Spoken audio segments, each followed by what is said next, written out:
मध्य प्रदेश के नेता प्रतिपक्ष उमंग सिंघार एक बार फिर से अपने बयानों को लेकर सुर्खियों में हैं। कटनी दौरे पर पहुंचे नेता प्रतिपक्ष उमंग सिंघार ने अधिकारियों के कामकाज और उनकी निष्पक्षता पर सवाल उठाए हैं। सिंघार ने कहा कि अधिकारियों को निष्पक्ष होकर काम करना चाहिए और बीजेपी नेताओं के गुलाम अधिकारियों को आरएसएस का कपड़ा पहनना चाहिए। इतना ही नहीं, प्रदेश की बीजेपी सरकार पर निशाना साधते हुए कहा कि सरकार की जन कल्याणकारी योजनाओं से सिर्फ मंत्रियों का कल्याण हो रहा है। जनता की आवाज जो हम विधानसभा में सभी विधायक मिलकर उठाते हैं, मैं समझता हूं कि यहाँ की आवाज, कटनी की परेशानी सरकार के कानों तक जाना चाहिए, जब भी सरकार कटनी के बारे में सोचेगी। अधिकारियों को निष्पक्ष होकर जनता के लिए काम करना चाहिए और यही संविधान में भी है और नियम में भी है। कल्याण इनके मंत्रियों का हो रहा है, सोना वहां से निकल रहा है, कल्याण वहां से हो रहा है। तो चलिए, इसी खबर पर हमारे साथ दो मेहमान जुड़ रहे हैं। बीजेपी प्रवक्ता अजय धवले जुड़े हैं और साथ ही कांग्रेस प्रवक्ता अभिनव बरौलिया जुड़े हुए हैं। अभिनव जी से मैं सवाल पूछना चाहूंगी कि क्या अभिनव जी आप इस बात से सहमत हैं, क्या सिर्फ अधिकारियों को लाभ पहुंचाने के लिए या फिर अधिकारी निष्पक्षता पर जो सवाल उठाए जा रहे हैं, इससे आप सहमत हैं? देखिए, उमंग सिंघार जी ने बिल्कुल सही बात करी है कि नियम क्या कहता है, संविधान क्या कहता है, उस हिसाब से अधिकारियों को काम करना चाहिए। अगर आप आरएसएस का चोला पहन लेंगे और सरकार के मतलब पूरे तरीके से अपने आप को उसमें ढाल लेंगे तो फिर जनता का क्या होगा। इसी तरीके से जिस तरीके से सोना निकल रहा है, अधिकारियों के नाम आ रहे हैं, लगातार मंत्रियों के नाम आ रहे हैं और उनको छुपाने और दबाने का काम हो रहा है। तो ये सारी बातें उमंग सिंघार जी ने उठाई है। वक्तव्य आपने भी मेरे ख्याल से ध्यान से सुना होगा। साफ साफ है उसमें कि जनता का क्या होगा। मध्य प्रदेश की जनता सफर कर रही है बेरोजगारी से, महंगाई से, तमाम मुद्दे हैं। उन मुद्दों पर अधिकारी क्यों मुंह बंद करके बैठ जाते हैं, चुप क्यों हो जाते हैं अधिकारी, पूरे बड़े से लेके छोटे तक। यहाँ पे सिर्फ भ्रष्टाचार की गाथा लिखी जा रही है पिछले 20-22 सालों से। इसके अलावा हो क्या रहा है जी। तो चलिए, अजय धवले जी हमारे साथ भी जुड़े हैं, बीजेपी का पक्ष भी जान लेते हैं। तो अजय जी, इतना बड़ा आरोप लगा है कि क्या निष्पक्ष होकर अधिकारी कर्मचारी काम नहीं कर रहे हैं?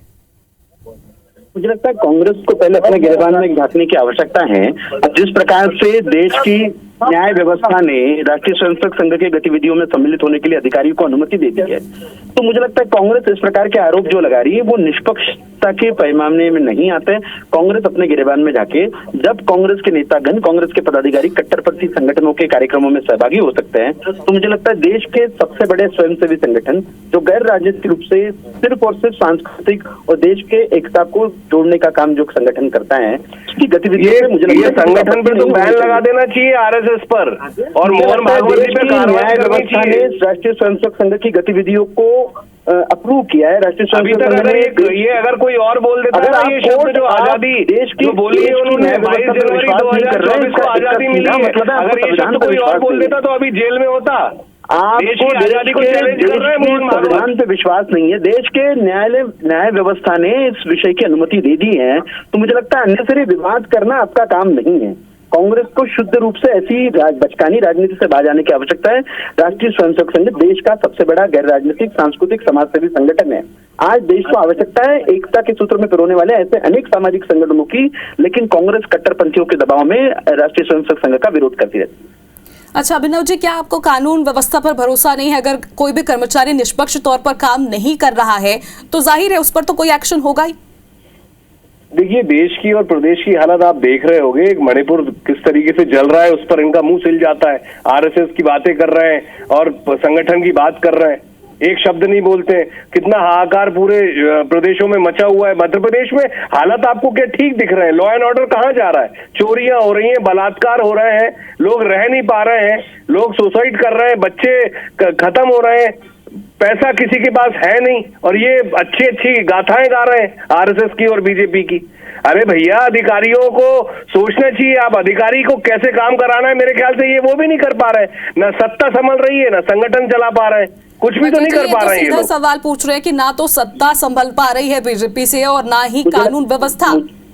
मुझे लगता है देश की जनता ने बार बार जनादेश के माध्यम से ये कौन सा जनादेश वो 405 के साथ में कर दिया है। जो कह रहे थे 99 अभिनव जी 99 सीटों के साथ में सरकार स्थापन नहीं होती, उसके बाद 99 सीटों के साथ में सरकार स्थापन नहीं होती। पहले अपने गिरेबान में जाके आज देश ने आपको तीसरी बार विपक्ष में बिठाया है। मध्य प्रदेश में 20 वर्ष से आप सत्ता से बाहर हो, इसी अराजक तक की राजनीति की वजह से आज देश को सुशासन देने वाली भारतीय जनता पार्टी की सरकार कोई भी हो ठीक जाएगा। है, आप दोनों का ही बहुत बहुत शुक्रिया इस मामले पर अपनी बात रखने के लिए। अभिनव जी और अजय जी, शुक्रिया।